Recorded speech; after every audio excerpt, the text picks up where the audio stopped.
A meia direita protegeu bem do marcador, entrega do lado direito para Juan, foi no fundo, meteu para cima, vai cruzar, ajeitou o bicho para Flores.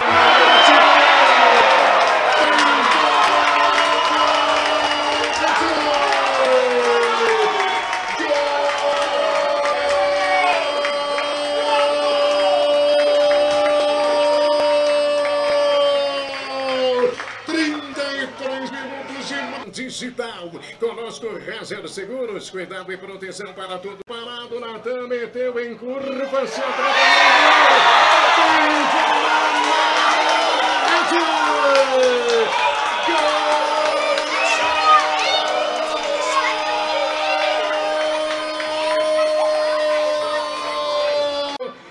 Tentando o Robson, se atrapalhou o Robson. Contra-golpe do time do Gramadense. Bola atravessada, o goleiro vai sair, vai ser driblado e o Vitinho vai marcar o gol. Atirou, tem gol da rede.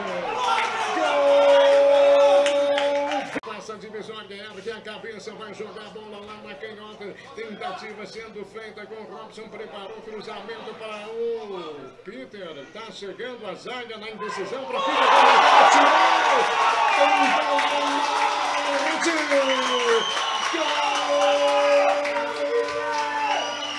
Peter, desta vez ele acertou com a perna esquerda no bate-cabeça da zaga do Gramadense, mandou para o goleiro.